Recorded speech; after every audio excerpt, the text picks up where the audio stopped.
spectaculaires. Enfin si, elles sont spectaculaires dans le sens où c'est pas le professeur qui récite sa leçon, mais où on introduit des parties de notre vie pour animer la conférence, pour l'asseoir un peu plus. Donc voilà, ce soir, je vais vous parler du sol. Pourquoi le sol? Parce que quand j'arrive à la fin de ma vie professionnelle, je vois que le sol est complètement abîmé, à bout de souffle. Dès qu'il pleut 3 gouttes de trop, voilà, c'est des inondations. Dès qu'il y a 4 rayons de soleil, un peu plus que la normale, on crie à la sécheresse. Donc c'est pour ça que je trouve aussi que le sol, dans les médias courants, on n'en parle quasiment jamais. On parle de l'eau, de l'air, à juste raison. Mais le sol, on n'en parle pas. Et pour moi, il a une importance capitale dans notre environnement. Donc avant de commencer un petit peu cette conférence, on va faire un petit peu de vocabulaire. C'est l'exercice de français. Il y a un certain temps, les gens qui travaillaient la terre, on les appelait les paysans. Donc c'était les gens qui étaient en relation avec le pays, avec le territoire, on dirait maintenant. Et après, on a parlé de cultivateurs. Voilà, c'est comme ça que j'ai découvert que mon grand-père était cultivateur en lisant l'extrait de naissance de mon père, où il y a la profession du père, donc c'était cultivateur. La profession de la mère, bah, c'était sans profession. Alors, ils n'étaient peut-être pas très doués en orthographe. Ils ont écrit ça S-A-N-S. Je ne sais pas si c'est la bonne orthographe qu'on pourrait donner aux femmes de l'époque quand ils vivaient dans les années 1920-1930. Et puis après, on parle d'agriculteurs, de viticulteurs, d'éleveurs. Donc là, vous voyez qu'on commence à tendre vers une spécialisation de notre métier. Et puis, moi, quand j'étais au lycée, là, à la rentrée, fallait remplir les petites fiches de renseignements, hein, nom, prénom, profession des parents, et ben je mettais exploitant agricole. Donc, vous voyez l'évolution qui s'est produite tout au long des années, où est exploité. Exploitant agricole, c'est exploiter, c'est tirer parti d'eux de façon pas forcément toujours très, très sympa. Et puis maintenant, on ne parle plus d'exploitant agricole, on parle d'agri-manager. Eh ouais, un agri-manager, il n'a plus de couteau dans sa poche. Il a son téléphone portable. Il est connecté 24 heures sur 24, ou avec ses animaux, ou avec les cours de la bourse, et il sait régulièrement, le blé, il est à 186 € la tonne aujourd'hui. Ça, c'est pour la récolte passée, si on veut le vendre. Mais aussi, on peut spéculer sur l'année future. La récolte 2024, je peux vendre déjà du blé au prix qui est indiqué. Donc voilà, ça a changé. Et en parallèle de ces agri-managers, il faut se rendre compte qu'il y a des Uber travailleurs de la terre aussi.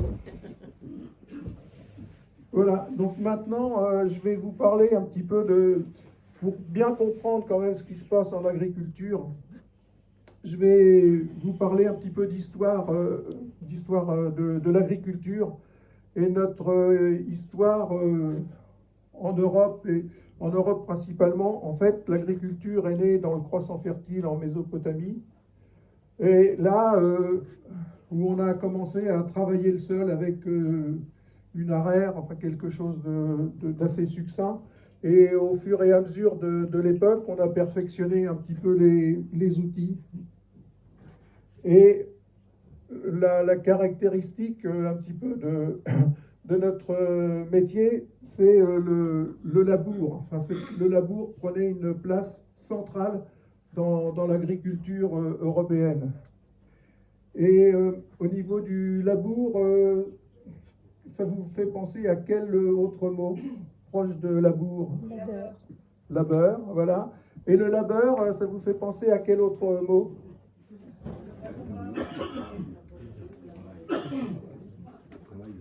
Le labeur, c'est le travail. Et le travail, vous savez ce que c'était au Moyen-Âge? C'était la roue de torture sur lesquelles on installait les mécréants et on les rouait de coups. Donc moi je fais un rapprochement, alors c'est très personnel, hein. Je fais un rapprochement entre labour, labeur, travail et torture. Et le labour, c'est une véritable torture. Une torture pour le sol, déjà, parce qu'on ne lui demande rien. Il n'a pas du tout envie d'être remué comme ça. Et puis, je pense que c'était une torture, enfin, au moins du travail très pénible, à la fois pour les chevaux qui tiraient la charrue et pour le laboureur qui était derrière les chevaux. Il faisait 40 km par jour, je crois, derrière, à labourer. Et si on avance un petit peu plus dans l'époque, au niveau de l'agriculture, il y a eu une période qui était peut-être assez bénéfique, et c'est l'époque de sous Henri IV, où il y a son ministre de l'Agriculture qui s'appelait Olivier de Serres, Sully, a travaillé avec un agronome qui s'appelait Olivier de Serres, et qui a écrit un pavé sur l'agriculture. Et le titre de cet ouvrage, c'est Théâtre de l'agriculture et ménage des champs. Donc vous voyez, on est quand même dans une autre dimension que la dimension actuelle qui est technologique. Et après, ce qui est important de savoir, c'est que dans les années 1840-1850, il y a la chimie qui se développe, et on analyse les plantes, on voit qu'elles sont pleines d'éléments minéraux, du calcium, du phosphore, de la potasse, etc. Et il y a un chimiste qui s'appelle Liebig qui découvre ça et qui met une loi en place. C'est la loi du minimum. Enfin, il a plusieurs appellations, mais ça se traduit par le fait que la végétation, elle est conditionnée par l'élément qui est le moins riche dans le sol. Et ça, c'est la base théorique des engrais chimiques que l'on utilise actuellement. Pour aussi comprendre l'évolution du sol, même si c'est un peu lointain, dans les années 1880, on commence à découvrir les microbes. La microbiologie se développe. On trouve le microbe de la tuberculose en 1884, etc. Et les microbes, en fait, je pense qu'ils ont mauvaise presse parce qu'on associe microbes, maladie et mort. Et en tout cas, il n'y a pas d'études au niveau du sol sur les microbes. Et ça, on verra après que c'est important. Et puis arrive la Première Guerre mondiale, où là, vous savez ce qui s'est passé, une boucherie sans précédent, où donc avec des bombes, etc. Et les bombes, c'est le produit qui fait exploser, c'est ce qu'on appelle de l'ammonitrate. Et à la fin de la guerre, les industriels ne savaient plus quoi faire de cet ammonitrate, de cette poudre à exploser. Ils en ont un petit peu bêtement comme ça mis en décharge dans des champs, et ils se sont aperçus qu'autour de ces tas d'ammonitrate, l'herbe était beaucoup plus verte, poussait beaucoup plus. Et après, on a fait le lien avec les lois de Liebig, et c'est comme ça que s'est développé les engrais azotés dans le cas de l'ammonitrate et des poudres, et après des engrais solubles. Et aussi, cette guerre-là, on a utilisé les gaz asphyxiants. Et les gaz asphyxiants, c'est issu de la chimie qui après va se développer et d'abord produire des insecticides et toute la série des pesticides que l'on connaît maintenant. Et puis il y a un troisième produit qui est issu de la guerre de 1914-18, c'est les fils de fer barbelés. Voilà, il y avait des usines qui fabriquaient ça et on s'est aperçu que c'était utile en agriculture parce qu'on pouvait enclore les prairies et mettre le bétail à l'intérieur. On était tranquille, on n'avait pas besoin d'aller les garder. Et c'est peut-être une évolution parce qu'à cette époque-là, c'était souvent ce qu'on appelle des bouvillons, des petits garçons de ferme qui allaient garder les vaches. Voilà, l'évolution, le temps passe, continue, on arrive à la Deuxième Guerre mondiale. Et là, une des caractéristiques de la Deuxième Guerre mondiale, c'est l'utilisation intensive des chars et des avions. Et qui dit chars et avions dit industrie mécanique lourde. Et pareil, à la fin de la guerre, il y a des usines, on ne sait pas trop quoi en faire. Et c'est là que se développe la mécanisation, les tracteurs, la croissance des tracteurs et après la Deuxième Guerre mondiale. Au début, avant, on en avait un petit peu, mais c'était très expérimental, on va dire. Et voilà, alors il y a ce tableau-là, quoi. Et finalement, notre agriculture, elle repose sur la mort, sur les guerres. Donc, et ce qu'il faut dire aussi, je pense, enfin c'est ce que je dis moi, c'est que la bourgeoisie qui est propriétaire de ces biens de production, elle s'en fiche de pourquoi c'est faire. Donc voilà, on continue à produire sans s'occuper réellement de ce qui va se passer au niveau du sol et de la terre.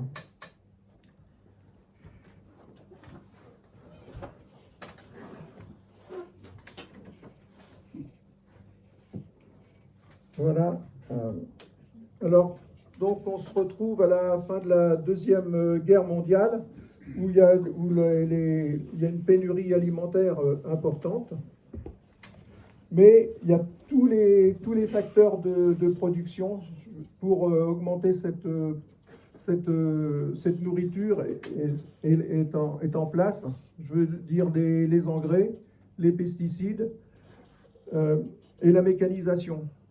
Mais pour que tout ça se développe de façon importante et rapide, l'État, entre autres l'État français, s'est fortement investi dans cette direction. Et même si c'était un État un peu libéral quand même, il a volontairement impliqué les finances publiques pour le développement de l'agriculture.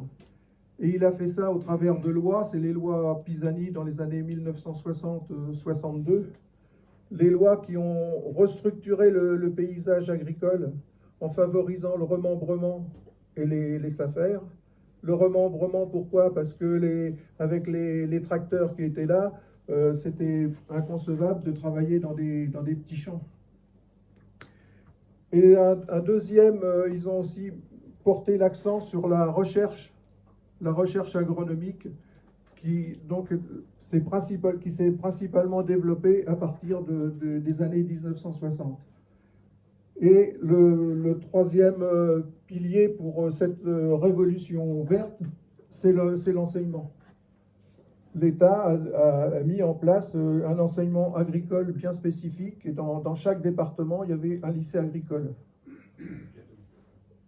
Donc là, vous voyez, il y a tous les ingrédients sont présents pour développer une agriculture qu'on qualifie d'intensive, qu'on appelle maintenant conventionnelle, et qui est et dont on voit maintenant le bout un petit peu, quoi.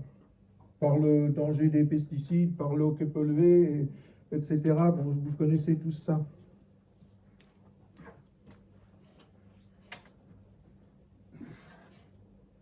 Et donc, moi, j'arrive sur Terre en 1954, dans un petit, dans un petit village qui s'appelle la vallée de Cousse. Et le surnom de la vallée de Cousse, c'était la vallée rouge.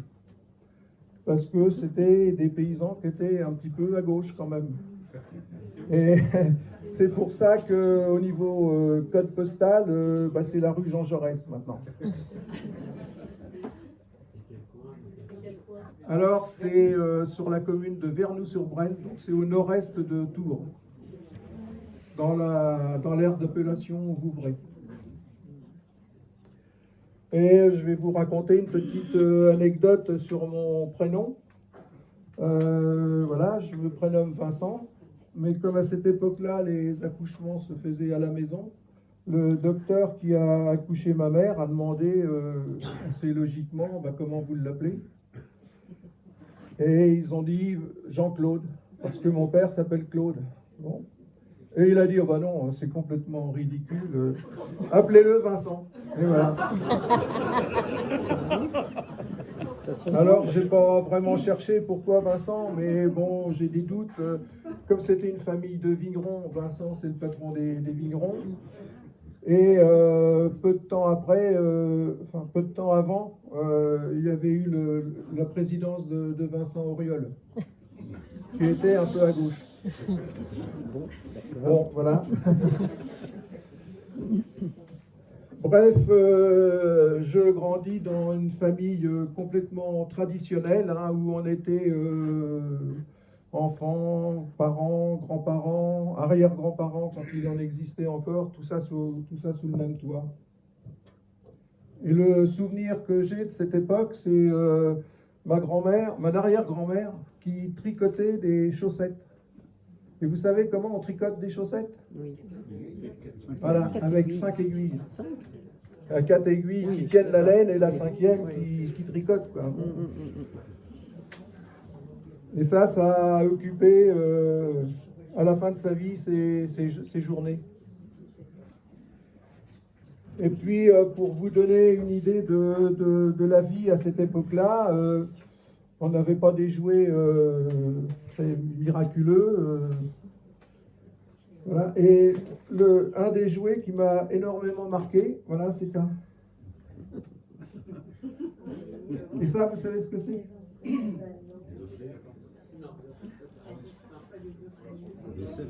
Ouais, c'est des vaches. Voilà, c'est des vaches. Et j'ai emmené ma vache auprès. Et la vache, elle a son veau. Bah oui. Sinon, c'est pas marrant.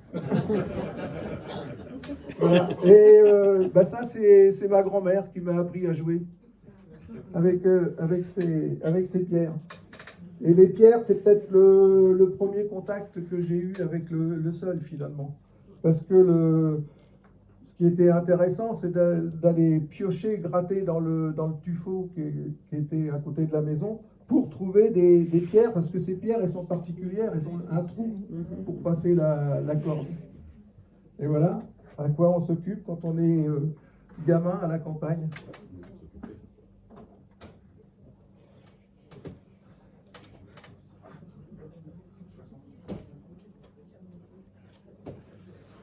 Et puis arrive en 1957-58, donc j'avais 3-4 ans, un événement qui m'a énormément frappé.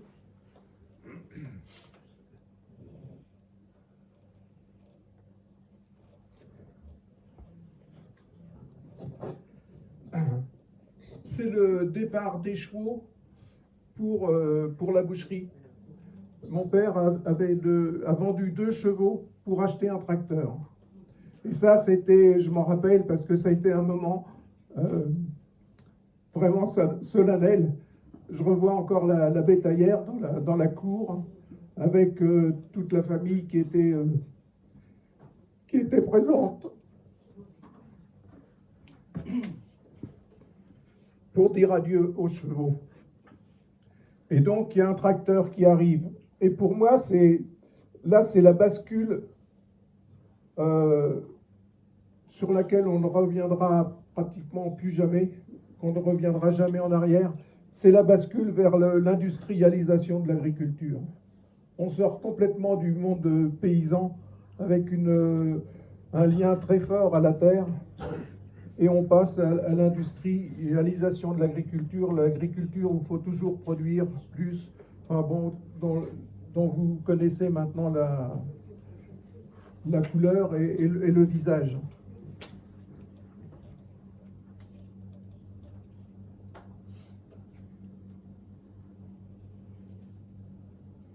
Et puis donc, je continue ma vie de gamin. Je rentre en 6e, 5e au lycée d'Amboise en étant interne. Et ça ne m'a pas plu beaucoup, ce qui fait que, je me rappelle, c'était un soir de Sainte-Catherine. Donc le 25 novembre, j'ai fugué. J'en avais marre de l'internat. Donc j'ai pris mes jambes. Et je suis sorti par la grande porte du lycée parce que j'avais repéré qu'elle était enfermée à clé. Juste avant le repas du soir, là, il y avait un petit créneau où on était un peu libre. Et voilà, et je suis parti. Et puis au bout d'une heure de marche, je commençais à être un petit peu fatigué. J'ai fait du stop. Et il y a une personne très aimable qui m'a aperçu parce qu'il faisait nuit, qui s'est arrêté, qui m'a demandé où j'allais, pourquoi, etc. et qui finalement m'a ramené directement chez mes parents. C'était mieux que directement au lycée. Bon. Et là, j'ai été accueilli par mon père et c'est la seule fois où j'ai reçu une gifle. Parce que je pense qu'ils étaient tellement terrorisés à l'idée de ne plus savoir où j'étais, quoi, finalement. Et donc après cet épisode là où mes parents se sont aperçus que j'étais pas très bien dans un lycée classique, j'ai quand même fait du latin un petit peu. Je suis entré en quatrième au lycée agricole, donc les fameux lycées agricoles qui sont là pour répandre la bonne parole. Et un premier cours, dans les premiers cours que j'ai eus concernant la terre, le sol, etc., on m'a parlé de complexe argilo-humique. Et quand on a 13-14 ans, commencer à introduire l'agriculture en parlant de complexe, ça m'a fait drôle, quoi. Je comprenais pas trop, parce que moi, quand je jardinais avec mon grand-père, il me montrait les vers de terre, il me montrait la façon dont il fallait attendre pour reprendre la terre, etc. Et puis, surtout, ce qui a été encore plus difficile, mais qui marque plus les choses, c'est en seconde, le cours alors on appelait ça cours de phytotechnie, parce que si c'est pas technique, ça va pas. Hein. Mais vraiment, le premier cours de phytotechnie à la rentrée, le sol est un support pour la plante. Et quand on a dit ça, la messe est dite. Pourquoi on dit ça? Parce que on n'avait pas du tout une approche du sol, et aussi parce que toutes les expériences qui étaient faites, c'était des expériences de laboratoire, où on mettait la plante dans une éprouvette et on lui mettait du P, du K, de l'azote, et elle poussait forcément. Hein. Mais sans se rendre compte des difficultés que ça allait produire par la suite. Et surtout, une méconnaissance assez volontaire quand même de ne pas parler de microbiologie. J'ai jamais entendu parler de lombric, pratiquement dans mes études agricoles, quoi. C'est quand même un peu fort de café quand on y réfléchit. Et dans les années 72, je tombe sur le livre de Claude Aubert qui s'appelle L'agriculture biologique. Donc ça a fait tilt. dans ma tête de gamin. Et puis ça m'a pas laissé, depuis ce temps-là, je m'intéresse à l'agriculture biologique. Et ça a ouvert mon esprit. Et donc j'ai quand même fait une école d'ingénieur agricole à Bordeaux, où pendant ces 3 ans, de 74 à 77, surtout il ne fallait pas parler d'agriculture biologique, parce qu'on était des pestiférés, on était des rétrogrades, le monde allait mourir de faim, enfin voilà quoi. Et là encore, eh ben, très très peu d'études concernant la biologie des sols, parce que c'était pas développé. Voilà, et après, donc, c'est un diplôme d'ingénieur en poche.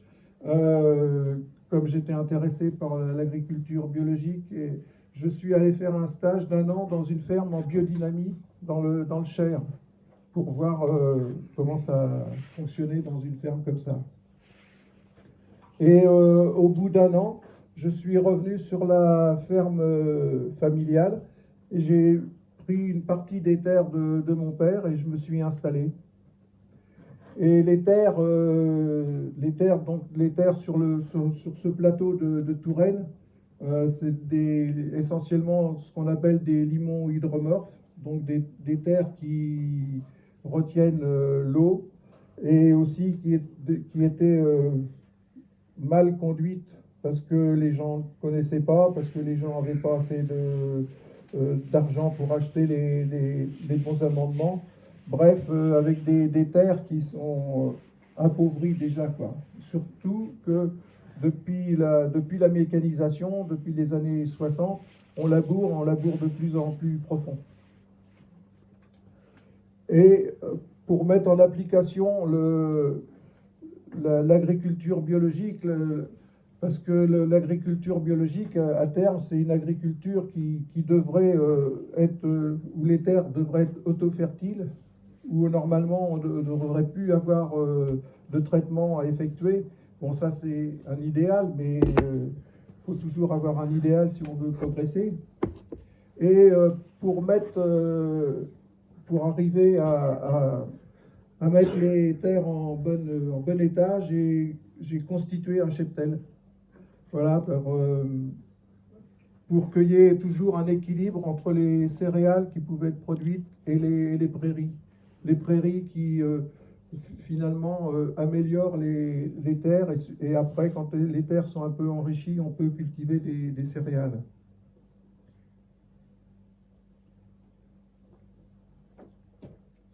Et donc j'ai pratiqué cette agriculture-là jusqu'en 1995, parce qu'à l'époque, on n'était pas du tout aidé, on ramait contre le courant, contre le vent. Pour diverses raisons, j'ai arrêté l'agriculture biologique et je suis passé en agriculture conventionnelle. Mais tout en gardant le troupeau, tout en gardant le bétail, tout en gardant l'esprit de l'équilibre entre les prairies et les terres cultivées. J'avais entre autres des prairies en bordure de rivières, des terres qui sont inondables régulièrement. Et contrairement aux voisins, je ne les ai jamais labourées pour y planter du maïs. Donc, même si j'avais une agriculture qui n'était pas vertueuse, j'ai quand même essayé de limiter au maximum l'utilisation d'engrais et de pesticides. Mais aussi, pendant cette période-là, et ben, comme beaucoup de paysans, de cette époque, je suis tombé dans le cercle vicieux d'endettement, d'agrandissement, de mécanisation, parce qu'on croit toujours que ça va aller mieux si on s'agrandit un petit peu, si on produit un peu plus. Et bon, donc j'ai été la tête dans le guidon pratiquement tout le reste de ma vie professionnelle. Et ça fait regretter le fait que à la fin des années 90, début 2000, il s'est développé malgré tout une technique qu'on appelle l'agriculture de conservation des sols. Et cette technique d'agriculture, justement, prend en considération la vie biologique des sols. Et contrairement à la méthode conventionnelle où on laboure, on sème une variété, tout est hyper cadré, et que au fur et à mesure, par contre, malgré tout, le taux d'humus diminue d'année en année, et dont les conséquences, vous les avez maintenant, dès qu'il pleut trop, il y a des inondations, dès qu'il fait sec, les plantes se dessèchent. Et donc cette agriculture-là qui nous vient d'Amérique, parce que vous savez, je vous ai parlé que quand on laboure, le sol est à nu, et les Américains en ont fait payer des lourds frais. C'est ce qui s'est appelé le Dust Bowl dans les années 1930, où il y avait des tempêtes de poussière et la terre arable était complètement déplacée. Et eux, ils ont investi quand même ça les a fait réfléchir. Et c'est comme ça que petit à petit est né ce qu'on appelle l'agriculture de conservation des sols, qui s'appuie essentiellement sur 3 piliers. Déjà, ne plus travailler le sol, ou le travailler au minimum, que le sol soit toujours couvert, été comme hiver, voilà, et une diversité importante de végétaux pour nourrir le sol.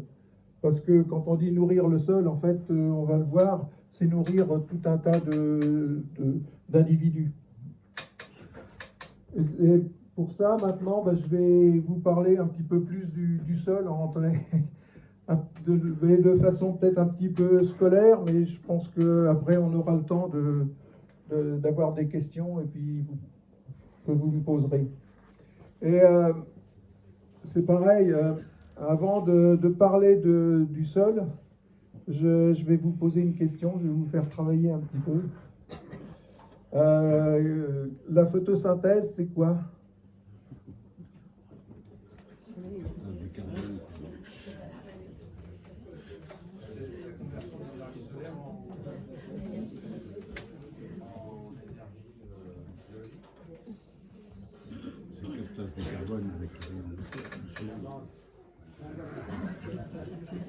C'est la base. C'est la base, oui. Et pour moi, la photosynthèse, c'est presque quelque chose de miraculeux. C'est vraiment la base de la vie sur Terre. Et donc la photosynthèse, je sais pas, je crois qu'on va pas en voir beaucoup. Alors bon.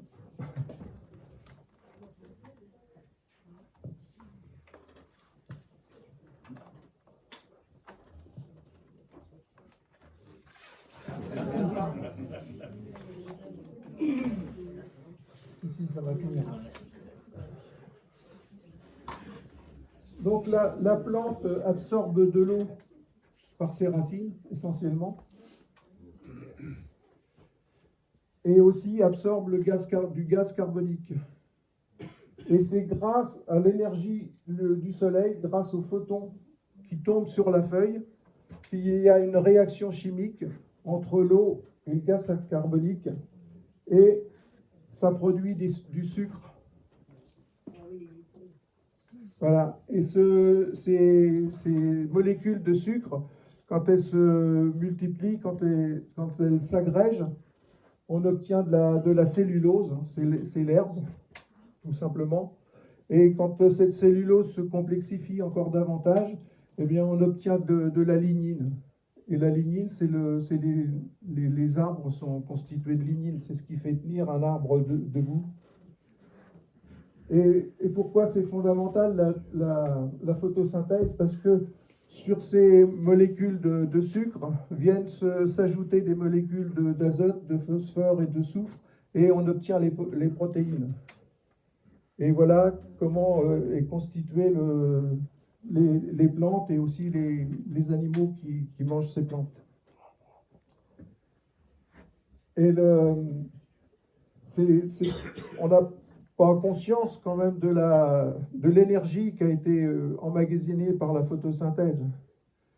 Parce qu'actuellement, quand on brûle le pétrole ou les gaz, en fait, on fait la réaction inverse de la photosynthèse. On apporte de l'oxygène qui brûle et il se dégage du gaz carbonique, le fameux gaz à effet de serre, et l'énergie pour nous chauffer ou que l'on transforme après en énergie mécanique aussi. Je vais maintenant vous parler du sol, enfin avoir une approche un petit peu théorique du sol. Comment on nous l'a enseigné, mais c'est quand même une réalité. Alors que quand j'ai fait mes études, pratiquement on s'est occupé que de la partie droite du tableau, là, c'est-à-dire l'aspect physico-chimique. Et un sol qui va être en bon équilibre, c'est un sol dont les parties, la partie physique, la partie chimique et la partie biologique est en bon état, en bon équilibre. Tout est en relation. Si on a une mauvaise structure, la vie biologique ne va pas se développer. Et je vous ai parlé de la photosynthèse parce que justement, donc on obtient de la matière végétale.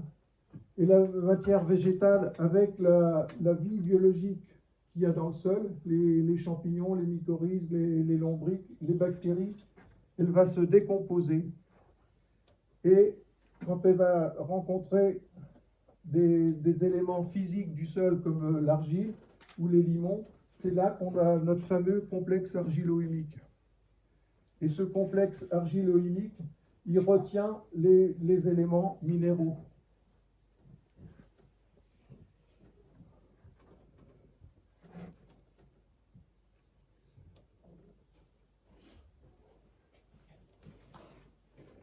Et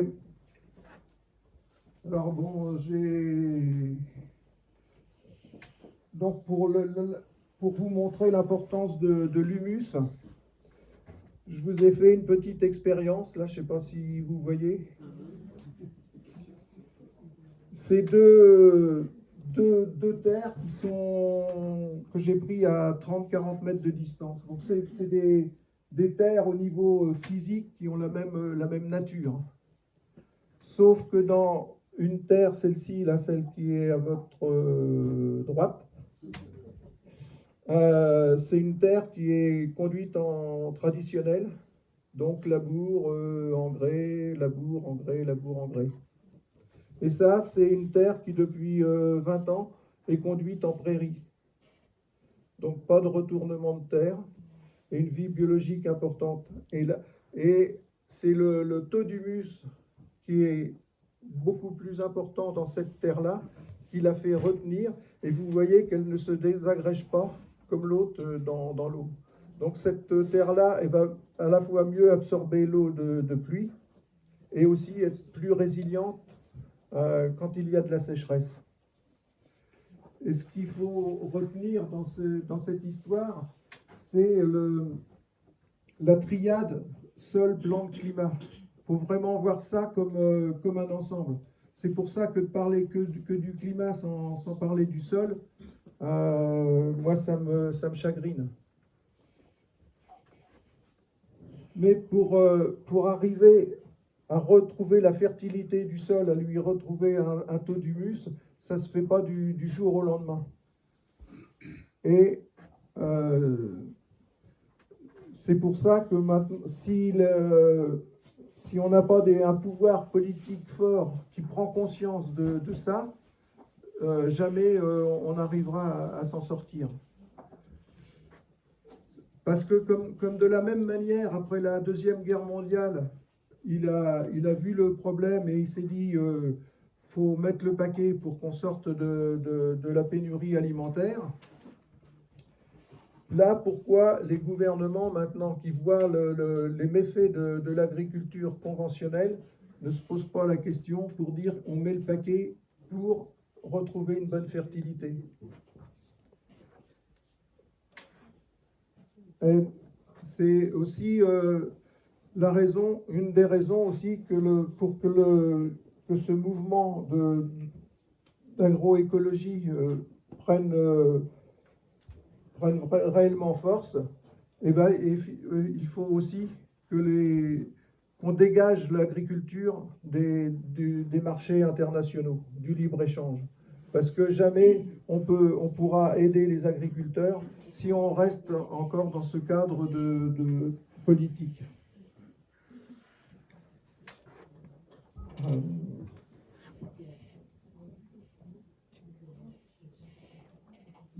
Là, je vous avais amené des petites choses, alors je sais pas, ça va pas être très pratique.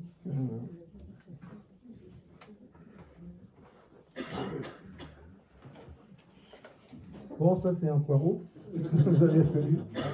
Mais normalement,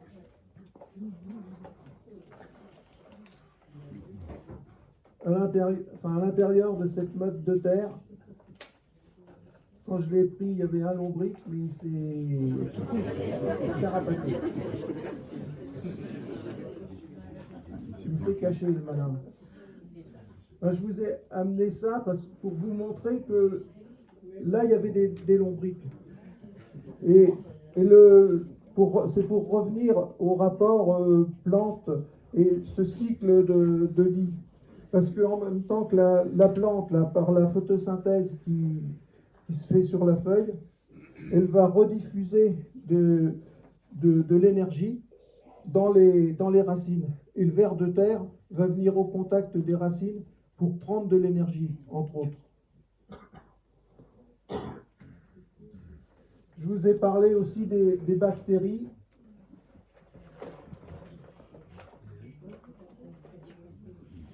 Qui jouent un rôle important en agriculture. Et là, je ne sais pas si vous reconnaissez cette plante. C'est une févrole. Et la févrole, vous savez de quelle famille c'est? Ah oui, là voilà. Oui, voilà. Les févroles, c'est... alors là, maintenant, les familles échangent de noms comme les ministres de l'Agriculture. On appelle ça les fabacées. Quand j'étais jeune, on appelait ça les légumineuses, les papillonacées. Bon, bref. La grande caractéristique de cette famille, c'est qu'on n'a pas besoin de lui apporter d'azote pour qu'elle pousse, contrairement aux autres végétaux qui ont besoin d'azote dans le sol pour pousser. Et pourquoi on n'a pas besoin de lui apporter de l'azote? Ah ben il est beau quand même. Il y en a même deux.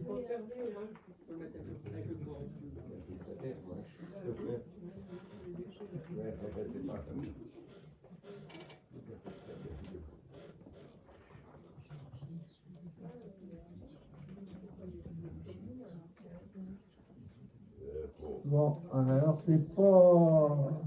Bon, comme on est en hiver, c'est quand même pas la meilleure période pour observer ça. Mais là, il faut avoir de bons yeux, mais si vous vous rapprochez, vous verrez. Il y a des petites vésicules sur la racine. Et en fait, dans ces vésicules, il y a des fameuses bactéries. Des bactéries qui captent l'azote de l'air qu'il y a dans le sol, le transforment en acides aminés, et ces acides aminés-là la plante les absorbe. Donc là, on voit qu'il y a une symbiose là, entre le monde animal et le monde végétal. Et si vous utilisez des engrais azotés, eh ben la plante elle va prendre les engrais azotés et elle va plus avoir besoin des nodosités.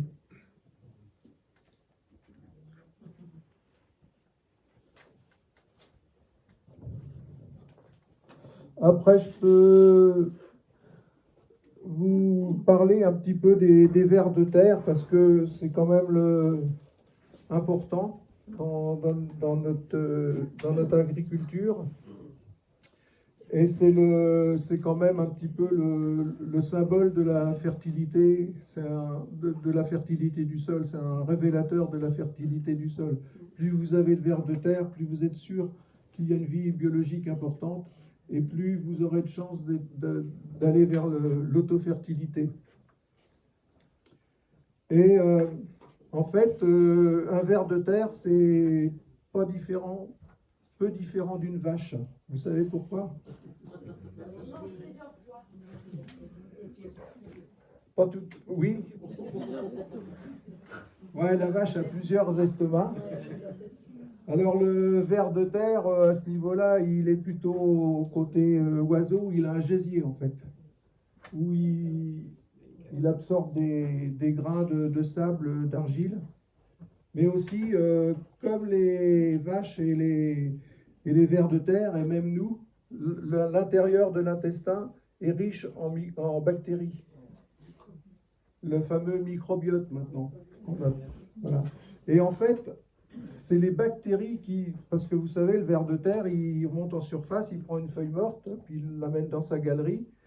Donc il la mange, ça passe par le gésier qui est broyé, et après dans l'intestin, c'est les bactéries qui vont dégrader la feuille, fournir de l'énergie d'un côté et aussi des acides, des protéines qui vont faire que le ver de terre va pouvoir grossir et se multiplier. Et c'est la même chose chez la vache. La vache, elle mange de l'herbe, en fait, elle n'est pas végétarienne, la vache. C'est l'animal le plus carnivore qui soit, parce que il mange ces bactéries, c'est ces bactéries qui le font vivre. Parce que, pareil, les bactéries vont dégrader la cellulose, que nous, on n'est pas capable de dégrader, et vont fournir les nutriments pour la vie de la vache. Et ça, c'est bon, toute l'histoire des microbiotes et des micro-organismes, c'est vrai que ce sont quand même des choses qui sont quand même relativement récentes et qui bouleversent l'agriculture dans la mesure où on veut bien leur donner cette part-là, quoi. Mais on est dans un tel déni et surtout dans une telle recherche de productivité que on continue à faire l'agriculture que l'on a actuellement. Avec voilà, ce que je vous ai dit au départ, des sols donc l'humus n'est plus du tout, il y en a de moins en moins. Et pour vous donner un exemple, il y a des prairies dans le massif central qui possèdent 8% d'humus, sont en autofertilité et sont capables de produire 11 000 kg de lait par an, sans aucun intrant. Mais faut conduire ces prairies-là de manière intelligente. Alors qu'actuellement, pour vous donner une comparaison, le taux d'humus des terres en France, en moyenne, il est de moins de 2%.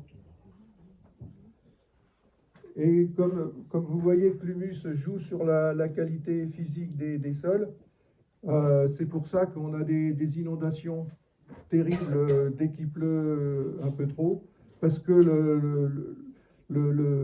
la surface de la terre ne peut plus absorber d'eau, beaucoup moins. En plus, on a démembré, donc l'eau coule à toute vitesse vers les rivières. Et inversement, en été, parce que l'humus contient 20 fois son poids d'eau. Donc, plus vous avez d'humus dans un sol, plus vous retenez l'eau. et donc vous êtes plus résilient à la sécheresse. Et pour la résilience à la sécheresse, le taux d'humus joue, mais aussi c'est tout ce qu'on appelle la microporosité du sol, qui est la microporosité du sol, elle est faite par toute la vie biologique du sol, donc par les filaments de champignons, tous les petits animaux qui font des galeries, et en fait c'est à l'intérieur de ces pores-là que l'eau est retenue. Et si on désherbe, si on met des pesticides, ou on détruit en grande partie la vie biologique du sol, et ben, tout ce travail-là n'est pas fait. Et après, ben, on est obligé d'irriguer.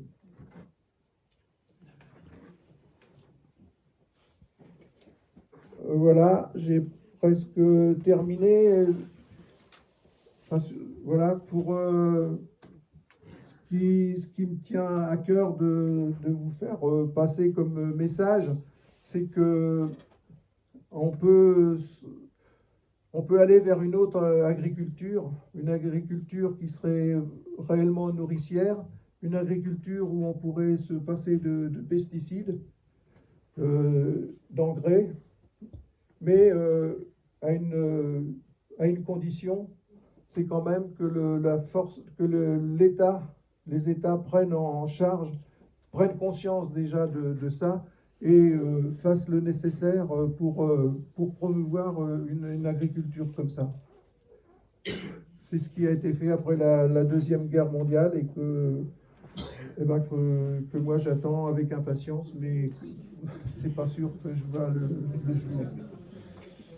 Voilà, j'ai terminé et je suis tout oui pour vos questions, parce que en fait, parler du sol dans 1 heure, c'est un petit peu une gageure, quoi, parce que c'est complexe, compliqué.